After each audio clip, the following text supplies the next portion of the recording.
Thank you for watching Notepad. I am your host, Ibrahim Sani. The conversation of PAS dropping their lawsuit against British journalist Clare Rewcastle-Brown is still on the tongues of many in this country because various parties have indeed commented about the out-of-court settlement between the Islamist party PAS and its president, Abdul Hadi Awang, and the Sarawak Report editor and journalist Clare Rewcastle-Brown. Now, I'm going to have her very shortly on the phone. And why I'm having her on the phone is because we can expect continued and loaded commentaries to bombard us in the days ahead, because Clare has since said that she stands her ground, and she explains that the article would remain online without alteration. And on this note, I have with me on the line right now Clare Rewcastle-Brown. Clare, thanks very much for staying on with us. I just want to understand a little bit better about why you haven't taken that particular article down from that website. Why are you still putting it up there? Yeah, I stood my ground. This is my vindication. I refuse to take the article down, and I refuse to be bullied by a bogus libel action. So I think it speaks volumes that I have not retreated on the article. It's still there, and PAS gave in on that.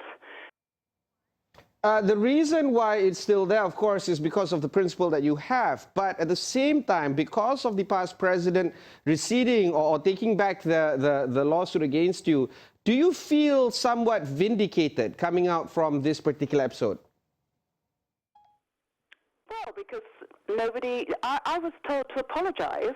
I was told to take the article down. I was told to pay Hadi Awang £100,000. And I did none of those things. I stood my ground, and when push came to shove, the case was dropped by Hadi Awang. So that's vindication in my book. I've seen that PAS spokespeople have been running around the last few days demanding that people prove this and that. I proved my right as a journalist to comment on matters of public concern, in particular this matter of public concern, which was the widespread and well-founded perception that money was travelling from UMNO to PAS during that period. I reported on that. I reported that there were concerns that up to 90 million had probably gone between the two parties from UMNO to PAS by that time that I wrote the article in 2016. That was a figure that I was reporting was being discussed amongst concerned critics of that. From what I can see now, the sum is regarded as being much higher. I'm hearing concerned critics with reason to know have been making much higher sums in their estimation now than 90 million. What I did provide was some evidence also in my case, in my court case, of transfers of money from UMNO to PAS and of admissions by PAS senior party members that money had been transmitting from UMNO to PAS. So I've proved my point that I, as a journalist, should be allowed to comment on these matters without being shut up. And that's why the article is there, and that's why the case has been dropped. I have nothing else to prove. My position as a journalist. It is now for PAS to prove its public finances. PAS ought to have no problem in making fully transparent its party political finances, like all respectable political parties ought to do. So all their donations should be accounted for and made public. Okay, Clare, I just want to understand a little bit better. Do you think that they should provide the evidences, or you should provide the evidences because you're making these kind of claims? Well, the evidence that I put into my court case is public, and it contains a considerable amount of material. In particular, I detail in that court case evidence of transfers of money from UMNO personnel into PAS accounts. there's evidence of transfers of money. And there is the evidence that a senior PAS personnel, Nick Abda, acknowledged that money was going from UMNO to PAS. I'm not here to give every sort of check and cash transaction that went through PAS. I'm not in a position to do that. PAS, on the other hand, is. So why don't they open up their finances? Why didn't they do that from the very beginning? Claire, I just want to put it to you. If you have one request to PAS, or if you could speak directly to PAS right now, what do you demand from them? Show proper transparency as a political party.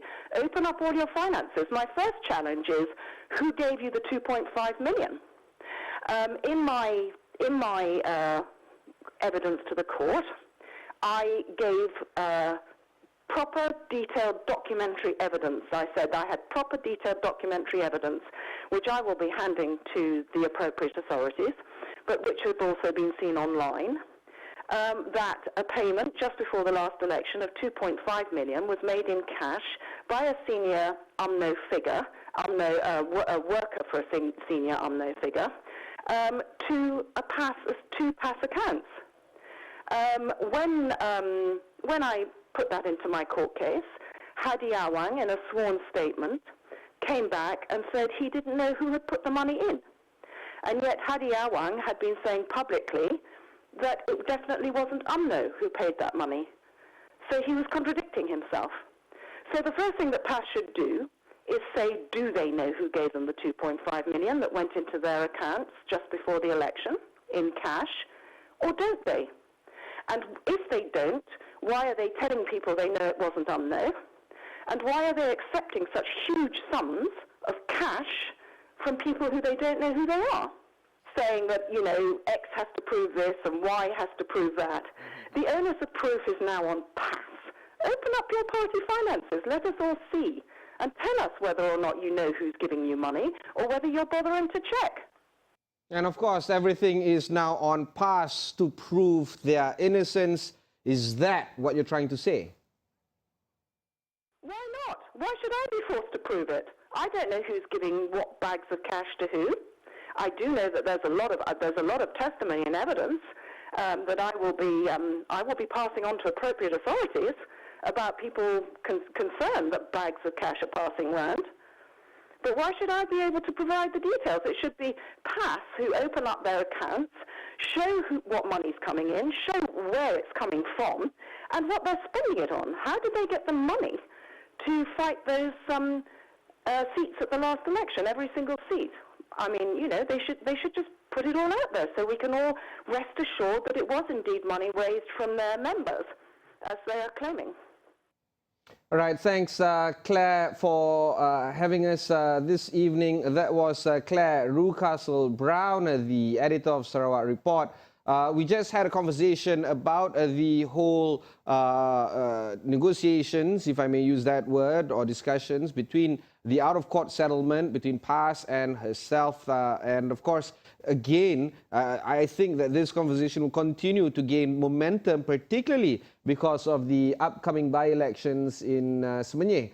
However, we don't know how this episode or episodes such as this would impact the by-election to come, and of course how this will impact the sentiment on the ground between the people and the political parties involved. Again, I've just spoken to Clare Rewcastle-Brown about this story. We'll take a short break, but when we come back, we'll discuss a little bit better about the international issues that surrounds us, including the upcoming Brexit debate that will take place at the Commons tomorrow. Don't go anywhere.